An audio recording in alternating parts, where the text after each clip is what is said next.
Good morning everyone. आज हम doctor संसार चंद्र द्वारा लिखित बस चुप भली लेख के बारे में पढ़ेंगे।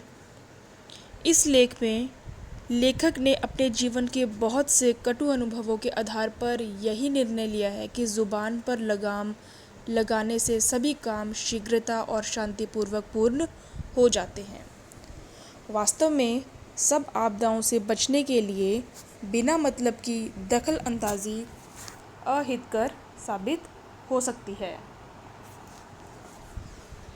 अतः सब परिस्थितियों से बच निकलने का सबसे आसान तरीका चुप रहना ही होता है।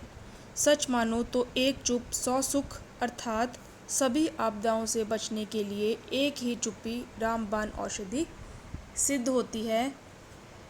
विद्वान लेखक ने अपने कथन की पुष्टि के लिए संस्कृत के महाकवि कालिदास के विवाह की, हिंदी के महान लेखक रहीम के अंतिम दिनों की परेशानी की, बिहारी लाल और मुरारी लाल के परस्पर झगड़े की, खन्ना साहब के चुनाव अभियान की और अपने मोहल्ले के बुजुर्ग के बेटे के विवाह के संबंध में अपने घर का मेहमान खाना सौंपने की वार्ता प्रस्तुत करके अपने लेख को बड़ा रोचक बनाने की चेष्टा की है।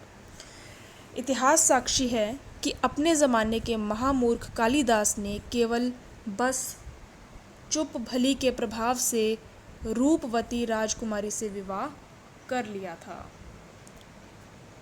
इसके विपरीत सबसे बड़े दार्शनिक मंसूर जोम्बस को चुप भली के स्थान पर अपनी बात कहकर ही दम लेने के बदले में फांसी का फंदा चूमना पड़ा।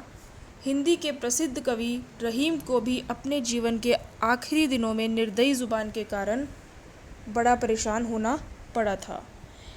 एक चुनाव के समय जब लेखक से अपने चुनाव अभियान में उनका सहयोग मांगने के लिए खन्ना साहब उनके घर पधारे, तभी एक अन्य सज्जन भी ऐसा ही सहयोग मांगने आ उपस्थित हुए।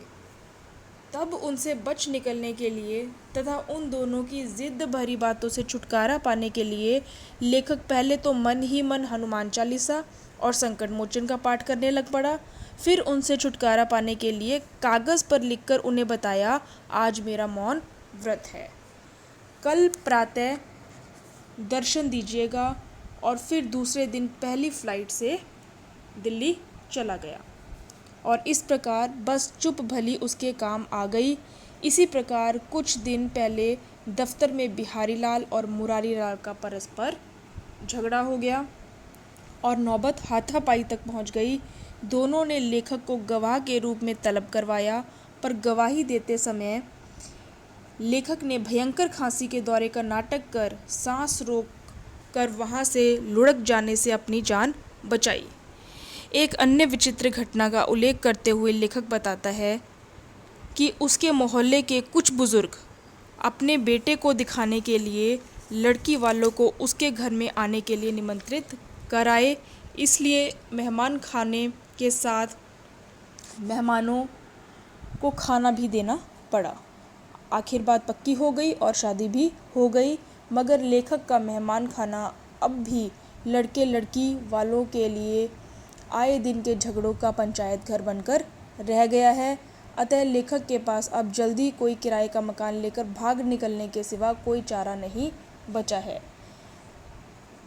किस्सा संक्षेप में यही है कि बात कोर्ट कचहरी की हो या शादी मंगनी की, चुनाव या उपचुनाव की, सिफारिश की हो या गवाही की, 3 की हो या 13 की, आप इससे दूर रहें, अन्यथा ज़ुबान खोलने पर भुगतना ही पड़ेगा। अतः ज़ुबान पर लगाम लगाने से ही सब काम सिद्ध हो सकते हैं।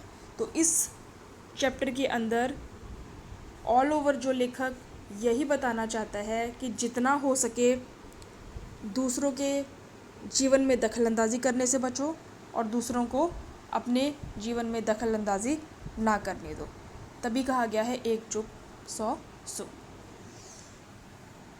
स्टूडेंट्स, इस चैप्टर को आप अच्छे से रीड कीजिएगा। इसको ब्रीफ में मैंने आपको समझा दिया है। इसके प्रश्नोत्तर और इसकी बैक एक्सरसाइज वो आप अपनी बुक और नोटबुक के ऊपर नोट डाउन कर लीजिए। Thank you, have a nice day.